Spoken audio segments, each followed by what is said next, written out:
Se avecina la peor crisis de vivienda registrada en la historia de Estados Unidos. Saludos y bienvenidos a este nuevo video de Secretos Millonarios. Nuestra comunidad está encargada de compartir información relevante sobre economía y finanzas a nivel mundial.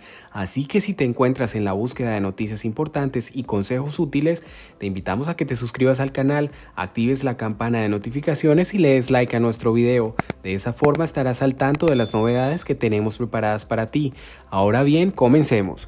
Imagina los siguientes escenarios: un McDonald's con una treintena de plazas de parking, una retahíla de parejas con documentos en la mano haciendo cola en un barrio residencial de casas unifamiliares y 8 edificios de apartamentos en construcción en una antigua área industrial.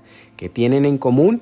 Todas forman parte de la crisis de vivienda que Estados Unidos vive desde hace años, pero lo más grave lo ha desatado la pandemia y solo ahora podría empezar la peor parte. Siendo así, se podría decir que Estados Unidos atraviesa una nueva crisis de vivienda que deja a millones de personas sin opciones en la compra o el alquiler de una casa. Desde la crisis de 2008, Estados Unidos vive una pesadilla perpetua de escasez de oferta dentro del mercado inmobiliario. Por distintos factores, la industria de la construcción ha sido incapaz de estar a la altura de la demanda de casas, y lo que antes era un problema de falta de viviendas en los grandes centros urbanos de las costas, ahora ha contagiado al resto del país. Tampoco es como si Estados Unidos no hubiera recibido advertencias. Economistas, activistas y expertos urbanísticos llevan años izando banderas rojas, pero una amalgama de confrontaciones políticas desde lo local a lo federal ha dinamitado cualquier posibilidad de victoria en este frente, y la situación es tan difícil como previsible. Primero, todo el mundo quiere vivir en las grandes ciudades de Estados Unidos donde se alcanzan precios desorbitados en compra y alquiler. Segundo, los jóvenes que quieren comprar una primera vivienda en las afueras se encuentran con un mercado igual de tenso que les es inaccesible, por tanto se quedan en el centro de la ciudad pagando alquileres altísimos. Y tercero, las familias de clase trabajadora se ven obligadas a competir con ricos y jóvenes incapaces de dejar atrás sus alquileres. En definitiva, salen perdiendo los de siempre.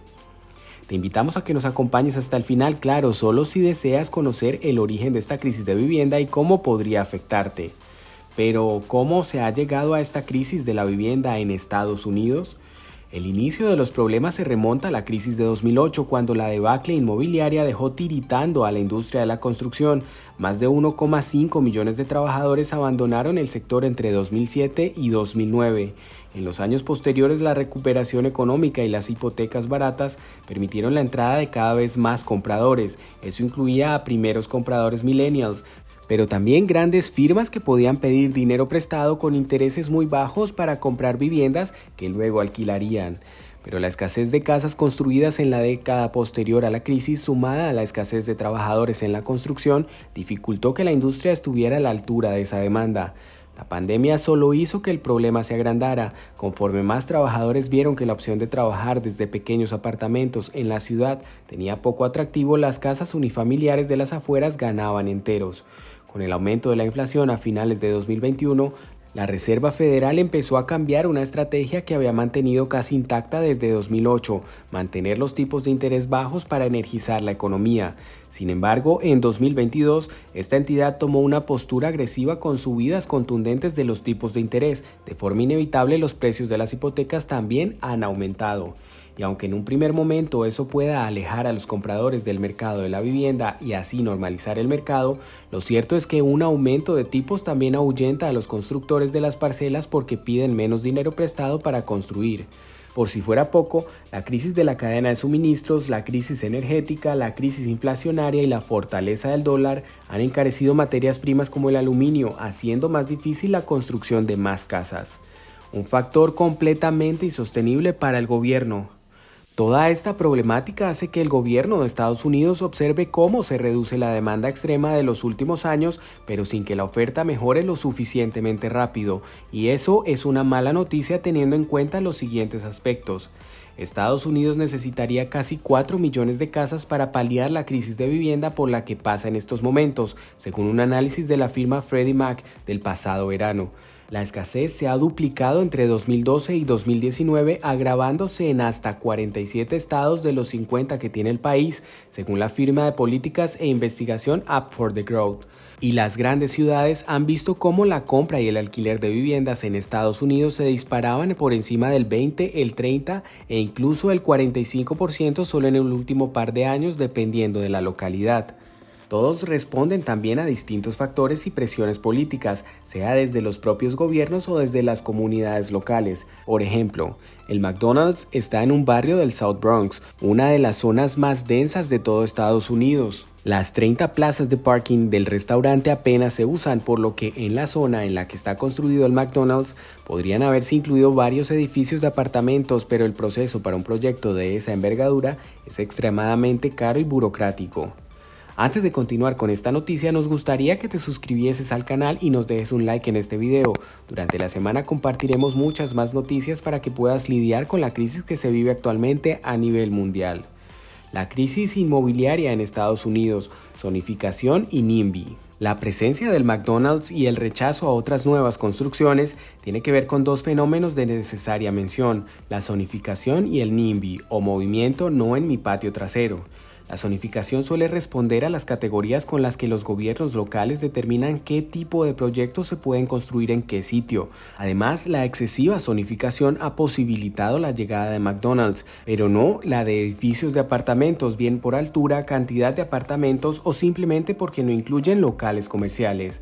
El NIMBY o Not in My Backyard, en español no en mi patio trasero, suele responder a inicio de Estados Unidos. ¿Pero qué casas se construyen?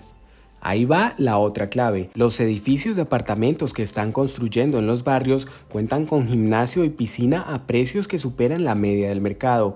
Y sí, también incluyen una parte más asequible como parte del compromiso comunitario, pero la tendencia tiene todos los visos de cambiar el perfil del barrio para siempre. ¿Qué sucederá el día de mañana? La lucha contra la gentrificación y la conservación de los barrios históricos de minorías en ciudades como Nueva York ha sido una constante en la historia reciente del progresismo estadounidense, especialmente en ciudades en las que los sectores inmobiliarios y de la construcción han tenido tanto poder.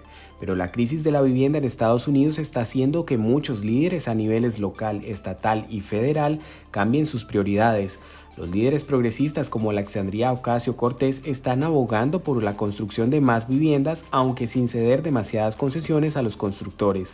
Siendo así, el principal objetivo se centra en facilitar la zonificación y la aprobación de proyectos siempre y cuando se incluya un porcentaje importante de viviendas para familias de bajos recursos. Lo que muchos expertos mencionan es precisamente eso. Las familias de clase media y alta acabarán encontrando casa, pero los que tendrán más dificultades serán los de siempre, los de abajo. ¿Y qué hacer al respecto? No hay un consenso, pero sí muchas propuestas destacando. Que los gobiernos compren y construyan más vivienda pública asequible como están intentando en Colorado o Rhode Island. Que los gobiernos locales dejen de pelearse por desquitarse de las familias de bajos recursos e inviertan de verdad en la construcción de más viviendas. O que los gobiernos subvencionen a las familias con menos recursos, especialmente a los más pobres, para que puedan encontrar una casa decente. Con tantos miedos a una nueva recesión, lo último que necesitan muchos en Estados Unidos es quedarse sin casa. El riesgo al desahucio o a no poder pagar el alquiler pesa sobre el futuro más inmediato de millones de personas en Estados Unidos. El estrés, la salud mental, la inseguridad alimentaria o el futuro académico de cientos de miles de niños está en juego. ¿Cómo catalogarías esta crisis que atraviesa actualmente los Estados Unidos? ¿Cómo harías para solventarla? Nos gustaría conocer tu opinión en los comentarios. Antes de terminar, me gustaría agradecerte por haber visto nuestro video. No te olvides de darle me gusta. Además, si deseas seguir al tanto de información como esta, te invitamos a que te suscribas y actives la campanita. Así podrás recibir todas las notificaciones para mantenerte al día. Muchas gracias por tu atención, te esperamos para la próxima.